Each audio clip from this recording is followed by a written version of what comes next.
Well, good damn afternoon, Americans. Jericho Green here with you once again. Well, it's happened. There were reports that, it's going to be 2 weeks. And Trump's going to take his time and make a decision, and then boom, it happened. And of course, that 2 weeks thing was bullshit because, of course, he's not going to telegraph his moves and tell you that, in 2 weeks I'll make my decision. Of course it was going to be a surprise. And it certainly was, especially to the Iranians. So, Trump ordered the U.S. Air Force to deliver a payload to Iran and blow up their nuclear facilities where they are gathering all of the ingredients to make a nuclear bomb pie.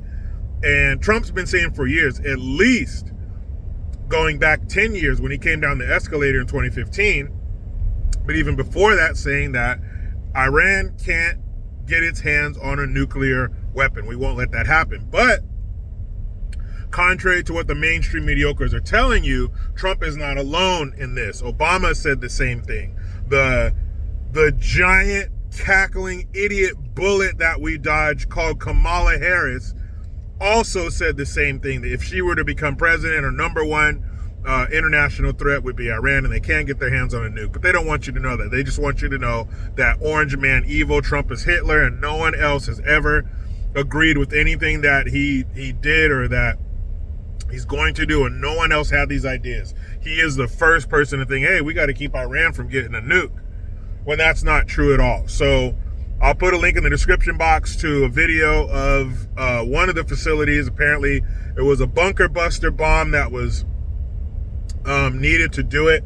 Basically, the bomb goes down, X amount of feet and then explodes. It's not your conventional drop the bomb and it blows up whatever is on the surface. So number one, we were the only country that has the munitions necessary. And number two, we are the only country who has the ability to deliver said munitions. So we had to do it. We weren't going to let Israel borrow a bomb and one of their pilots flies our plane to do it. No. So it had to be done. It is done. Now you have people who are saying, well, now what? What's Iran going to do? The Iranian parliament, if that's what they're called. I guess so. I don't know a lot about what other countries call their government, like the parliaments and all that, because, well, who gives a shit? I don't live in those countries. So their, I believe it's called a parliament, but whatever, their people in charge voted to close the Straits of Hormuz, which would stop a lot of oil flowing to the rest of the world. I've heard, it's 20% of the world's oil and it's going to cause things to skyrocket and $10 gas and all this other shit. Well, consider the source. And also, I've heard the number much lower than 20% of the world's oil supply. Now, and ultimately it goes to their supreme leader, the Ayatollah. So the Ayatollah says, yes, we're going to close the Straits of Hormuz. Then I guess that's going to cause some problems. Well, our international buddies, NATO, the Brits, the French, if he can keep his wife from beating his ass in front of the world, are they going to send their navies and do something about it? Are they going to reopen the straits with military force? If it comes to that, because Trump has shown us many things, but one of the things he's shown us, there's more than, like my dad would say, there's more than one way to skin a cat. Everything doesn't have to be boots on the ground, as evidenced by the precision strike that they let loose on Iran's nuclear facilities. And they've been bullshitting, not letting people come in and inspect, not letting us see exactly how far along they were. I'll also put a link in the description box to Trump's speech afterwards, explaining what happened, what targets were hit, when they were hit, what they were hit by. And it was a B-2 bomber, and it flew round trip, nonstop. It took off from somewhere in America, flew all the way over there, dropped its ordnance, and came back and never had to land. That's some cold shit. And thankfully, not everybody can do that. Not everybody has the capabilities to do that. And that's what keeps us as the world's number one superpower. Now, economically, China, whatever the fuck, militarily, it's us. It's not even close. So what if Iran decides to do other things? What if it's not just, an economic attack, via closing the Straits of Hormuz? What if it's a cyber attack? And shout out to Nate Kane. I was on his show last night, the Raising Kane show. Make sure you check that out.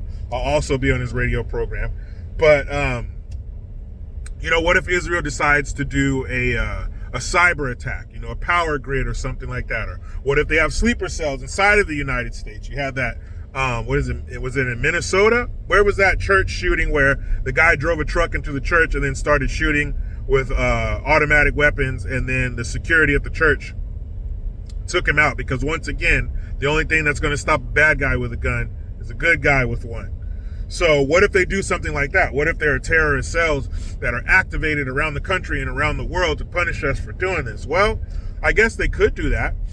They could have done it before. Wait a minute. What's that? They have done it before. They attacked the Marines in, was it Rwanda? Where was that Marine base where they blew it up? The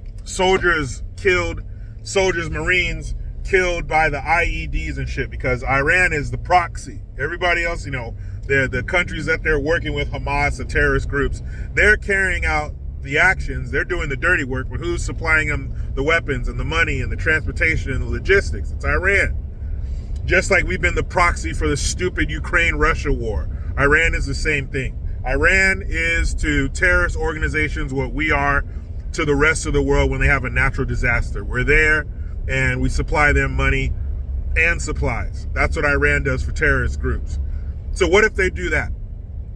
What if they strike back at us? Well, Trump made it clear the other day that if you do that, we know where you are. We already know where you are. There's probably a drone over your head right now. Trump is probably sitting in the White House watching a laptop with some closed circuit TV inside of the Ayatollah's house, watching him take a shit, watching him sit there and eat goat ass and curry. Whatever he's doing, we're watching it. Trump's probably sitting there with a double quarter pounder, a large fry, and a Diet Coke. We already know where you are. So if you want to do that, you can join General Salami and the rest of them. Maybe he'll share some of his 72 virgins with you. What if they get up there and they're like, wait a minute, I thought it was 72 girls. No. You got 72 dicks and 148 balls, or 144 testicles. But if you want to get up there, if you're in a hurry to find out if you have 72 virgins or not, they will oblige you.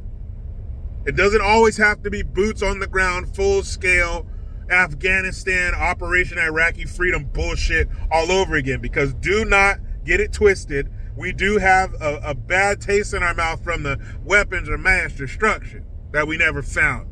Saddam Hussein, the great exalted leader, we find him scruffy with a beard hiding in a damn hole. Somebody like that had weapons of mass destruction? Why didn't he use them? Anyway, that taste is still in our mouth. And Trump is very aware of that. And Trump is, in his first term, doing strategic drone strikes and not putting boots on the ground. But I'm going to do a video on the fucking idiots known as progressives and Democrats who don't understand how that works. So, of course, I don't agree with a full-scale military invasion. Of course not. Trump was the president of no wars once, and I think he can do it again. But Iran still has a chance to come to the table and work out a peace deal. Imagine Iran having its economy finally opened up to the rest of the world. The starving stops, the burqas stop, the freedom returns. Prince said, let's party like it's 1999. I say, Iran, why don't you party like it's 1979? I think the Iranian people are ready to be opened up to the rest of the world. They want it to be like some Eastern and Western Germany shit. They want David Hasselhoff out there singing freedom with a jacket that has light bulb letters on the back. They want that moment. They want to be flooded with Pepsi and blue jeans. They still have an opportunity. But let me let you know, people of Iran, if your leaders decide to fuck around, they will find out. Meet me in the comments. Talk to me, Goose. What do you think about the strikes on the Iranians' nuclear programs, on those targets? What do you think about their retaliation? Will there be retaliation? What will it look like? But you know how it goes. I try to be done with the left, but they just won't let me. I'm out.